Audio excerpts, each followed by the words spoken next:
Hey everybody, Susan here with Pumpkin Hill Stampers. I have a Stampin' Show and Tell to show you today, and this one's a little different than what I usually do. Do you ever make cards and then you end up with a piece of scrap that you think, well, that could be an interesting element to a card later on? You stick it in a box and maybe use it, maybe you don't. Well, today I have two cards, both of these, that were designed around a piece of scrap from a previous project. So this one, I had a piece of the Toile Tidings Designer Series paper where I had to cut a circle out of it. Here was the original project I did where I had a piece that I die cut a circle. So then I took that frame and I designed this card here. Okay, so I'm going to show you how I put that one together with bits and pieces. And then this card here, okay, I had made a previous project where I had die cut this layer of soft sea foam to stamp my trees on, but then I had that piece left over, so I thought, well, let's make it into a frame itself. And again, I used the Toile Tidings paper for my background there, and then built my card up from there. So I'm going to show you how I put these two cards that started off with a piece of interesting scrap together, just to inspire you a little bit to maybe not save all of your scrap, but every once in a while you might have a piece that you say, oh, I could work with that. So here I have a garden green card. It's actually a very vanilla card with a garden green piece on top. I'm going to add a layer of vellum just as a little soft muted background on there. Okay, then I'm going to add my piece of Toile Tidings, and I've just cut that down slightly smaller than what I had previously that I did my die cut out of.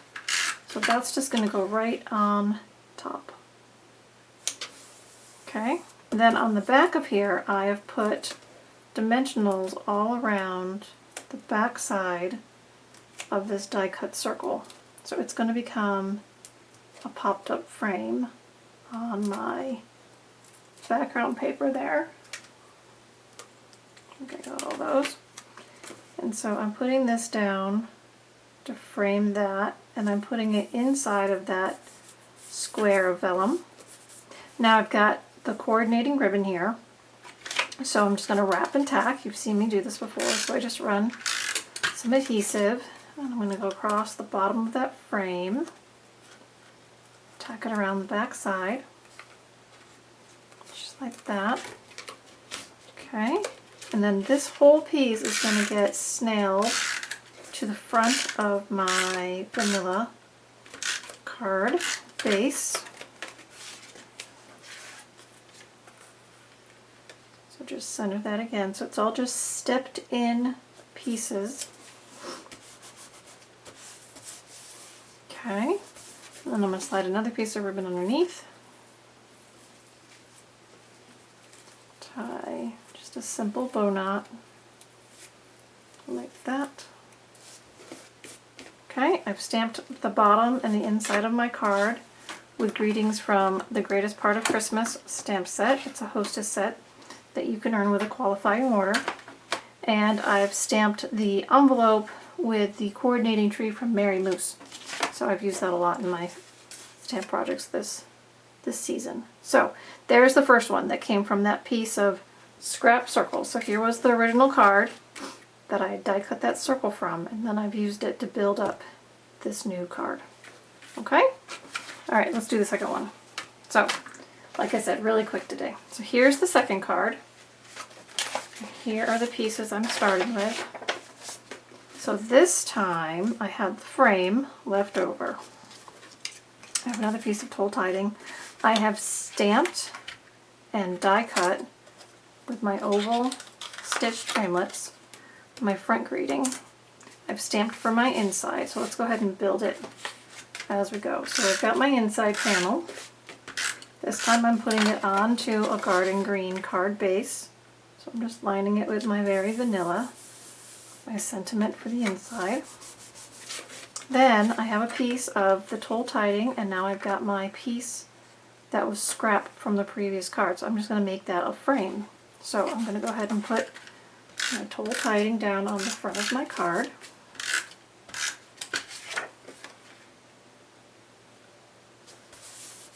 And I'm going to add some adhesive to the back of this frame. Now, something to keep in mind when you're cutting out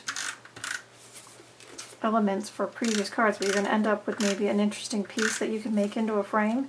Think about where you might want that frame to be. Like this one is a little up and off to the right. Or you could do it dead center, right? But wherever you put it, that will be kind of the basis for how you bring together your card. Okay, so from there I'm just going to add the die cut sentiment with some dimensionals. That's just going to go right here on my card, and then I've got some of our coordinating glimmer dots from the Toile Tidings suite. Just going to add those for a little bit of sparkle. And we've got our second card that came from just that piece of scrap that was originally done for this card. So there you go. Scrap can be useful and it can be creative, so don't be afraid to hang on to some of it, right? Not all of it, but some of it. And do some new fun projects with those pieces. So I hope you're enjoying your stamping this holiday season. And remember, the holiday catalog will end on the 2nd of January, I think. January 3rd will be the new mini spring catalog coming out, and our celebration promotion will start, so get ready for new things coming in the new year. But in the meantime, don't forget to get all the goodies that you might want out of the current holiday catalog. You can hop on over to the blog. I will write up both of these projects for you. You can either view the video on the blog, or you can get the information of the parts and pieces that I used from there. Alright everybody, thanks so much for a great year. Have a wonderful holiday, and I'll see you again. Bye-bye.